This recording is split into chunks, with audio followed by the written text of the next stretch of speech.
Your remark on the budget, ज़ाहिर remark तो हमें पता ही है, लेकिन हमें खासा एक वो बाइस तशवीश हर दफ़ा ही होता है कि आप लोग जब गवर्नमेंट में थे, आप कितना उस वक्त क्रिटिसाइज़ करते थे ये पूरी पीडीएम को कि ये क्या कर रहे हैं, बच्चों की तरह हुल्लड़बाजी कर रहे हैं, कोई अच्छी तजवीज़ दें। अभी आप लोगों ने आज क्या किया सर, पार्लियामेंट में जो ये बजट पेश हो रहा था, बजाय इसके कि आप कोई कंस्ट्रक्टिव तजावीज़ देते, आप कोई सिमत दुरुस्त करने की कोशिश करते गवर्नमेंट को कि ये ठीक है, ये गलत है, वही वो बातें कौन बचाएगा पाकिस्तान और ये मोदी का यार, वो टिपिकल नारे। सर क्या इन सारे नारों का क्या रिलेशन है बजट से? बिस्मिल्लाहिर्रहमानिर्रहीम, या का नाबुदो व या का नस्ताइन।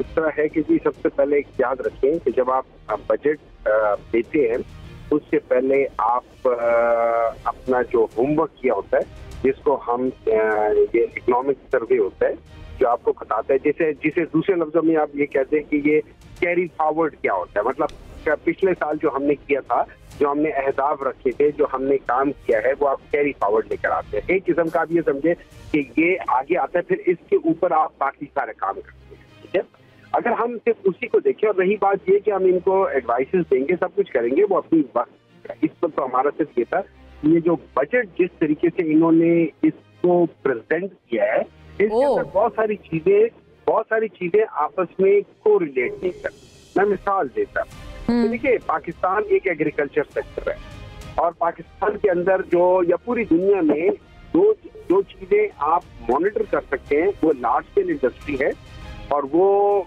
मेजर क्रॉप्स होते हैं उसके। ठीक है, ये एग्रीकल्चर में मेजर क्रॉप्स होते हैं।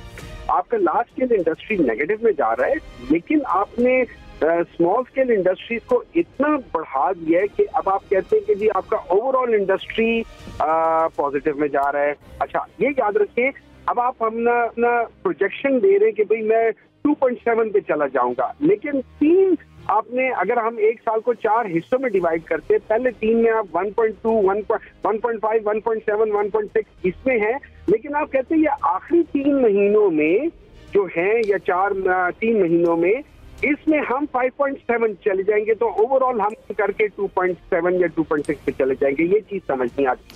फिर आपने कहा है कि एग्रीकल्चर में हमारा बहुत ज्यादा, मतलब जो मेजर क्रॉप्स है, कॉटन में आपने जो इम्पोर्टेड कॉटन है उसके ऊपर आपने इम्पोर्ट ड्यूटी, उसमें ड्यूटी खत्म की है, और दूसरी तरफ आप कहते हैं कि जी जो लोकल ग्रोन वो है उसके ऊपर 18% टैक्स करके आपने यहाँ पे बिल्कुल खत्म करके रख दिया। और ये चीज एप्टा वाले सारे कह रहे हैं कि जी हम लोगों के तो कितने पता नहीं कितने 100 हमारे लूम्स बंद हो गए, कितनी तक। जी, सदर एप्टमा है हमारे साथ, उनसे पूछ लेते हैं ये वाली बात। ठीक है ना, I think he will represent his sector better. ठीक है ना, एक मिनट। हाँ। फिर आपने इसको, इस सेक्टर को फंड करने के लिए आपने कहा नहीं जी हम एग्रीकल्चर में अच्छे हो गए, तो उसमें क्योंकि हमारे वो लेले शेले बढ़ गए हैं और गधे बढ़ गए हैं, लेले बढ़ गए, तो लाइव स्टॉक आपने 200% की ग्रोथ शो कर दी, और वहां से आपने फंड किए फिगर।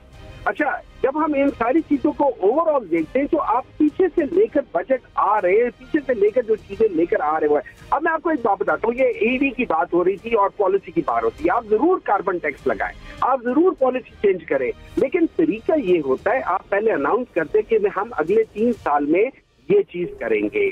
अब फर्क करें मेरे पास हाँ बिल्कुल, जो आप ईवी है या हाइब्रिड है वो बनाने का तो मौका दें किसी को, ये बात सही है। मेरे पास पहले आप मुझे मौका दें, 6 मौका तो दें, हाँ मौका दें, 2 साल मौका दें, ताकि मैं इन चीजों को चेंज करूं ईवी के ऊपर। मुझे उस फिर आप टैक्स लगाएं, जी सब कुछ करें, ये बेहतर। देखिए बेसिकली ये लोग काम कर लेते हैं, बाद में इनको समझ आती है कि क्या है। अगर यही काम आज अगर हम लोग, अच्छा इसका देख ले पीछे हुआ क्या है, आपके 61 मिलियन लोग गुर्बत से नीचे चले गए हैं, आपका तकरीबन 50% पाकिस्तान गुर्बत से नीचे चले गया। ये इनके